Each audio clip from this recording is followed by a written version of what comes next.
Have you ever thought about those huge, epic stories that have basically shaped entire civilizations? Well, today, we are diving into one of the biggest of them all, the Ramayana. This is a story that has echoed for thousands of years, influencing everything from art to philosophy across Asia. It's a big one. Look, calling the Ramayana influential is a massive understatement. This isn't just some storybook. It's a foundational text that's like the cultural heartbeat of South and South Asia. Its impact is just immeasurable, and we're about to see exactly why. So, at its core, sure, the Ramayana is all about these universal ideas of love and duty. But the real key, the thing that unlocks the whole story, is this concept of dharma. Now, it's not just about being good. Think of it more like the cosmic law that keeps the universe in balance, the moral compass that guides every single character. You gotta keep that word in your head, because it's the thread that ties this whole incredible epic together. Okay, so our story starts in a place that's almost too good to be true. A world of peace, of prosperity, a kingdom that seems absolutely perfect. Let's step into the incredible kingdom of Ayodhya. I want you to picture a kingdom just bathed in sunlight and wealth, a place where justice and harmony are the law of the land, all under the rule of the amazing King Dasharatha. This is Ayodhya. It's the world of our hero, a place where dharma is like the very air they breathe. But, as we're about to find out, even the most perfect worlds can be broken. And right at the center of this world, we have two truly extraordinary people. Lord Ram, who is the literal embodiment of Dharma. He's the ideal son, the perfect husband, the future king. And right there with him is goddess Sita, his wife, who is a symbol of purity, of courage, and incredible devotion. They're basically the moral core of this entire epic. They're the gold standard. But peace, well, peace is a fragile thing, isn't it? An old promise and a bit of jealousy are about to kick off a storm that will test the absolute limits of Dharma and shake this perfect kingdom right to its foundations. Can you even imagine that?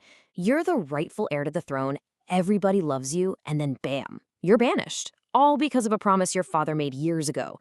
This is the insane fate that falls on Ram, and yet he accepts it. No arguments, no protests. He, along with the incredibly loyal Sita and his devoted brother Lakshmana, just walks away from his kingdom to honor his father's word. I mean, wow, that is Dharma in its purest and maybe its most painful form. So as our heroes head out into the wilderness, a really dark shadow starts to creep into their world. It's an opposing force that wants to tear down everything good that they stand for. For every force of order, there's always a force of chaos. So if Dharma is the light, then Adharma is the darkness that wants to swallow it whole. And this darkness has a name. Ravana, the 10-headed demon king of Lanka. This guy is brilliant, he's powerful, but all that talent is twisted by a massive ego. He is the polar opposite of Dharma. And this is where chaos makes its move. A clever trick lures Ram and Lakshmana away, and just for a moment, Sita is left all alone. Ravana strikes. He abducts her and whisks her away to his fortress on the island of Lanka. This one single brutal act of adharma is the spark that's going to light a war that will shake the heavens themselves. But grief quickly turns into this unbreakable resolve. Rama's quest to rescue Sita is now more than just a personal mission. It becomes a sacred duty, a call to arms for anyone and everyone who stands for Dharma. But here's the thing, Ram doesn't fight alone. Deep in the forest, he creates this powerful bond with the Vanars, an incredible army of forest dwellers. And this alliance really shows us a profound truth. The fight for what's right unites all kinds of beings, from princes all the way to the creatures of the wild. Getting to Lanka is no easy task, but it's guided by just sheer devotion. The mighty Hanuman, who's the chief of the Vanars, literally leaps across the entire ocean to find Sita and bring back word that she's alive. That news just electrifies the Vanar army, and together, they do the impossible. They build a bridge across the sea to take the fight right to Ravana's front door. And now we're here, the climax of the entire epic. The two forces are facing each other. The final, earth-shattering battle is about to begin. This is so much more than a war for a queen. It's a cosmic struggle for the very soul of the world. You've got Ram's army on one side, fighting for Dharma, for order, for what's right. And on the other, Ravana's legions, fueled by chaos, ego, and a lust for power. The battle is just unbelievable, a storm of divine weapons and heroic sacrifice. But in the end, it's Ram's absolute commitment to Dharma that guides his arrow. Ravana falls. And with his defeat, the forces of darkness are broken. Dharma is restored.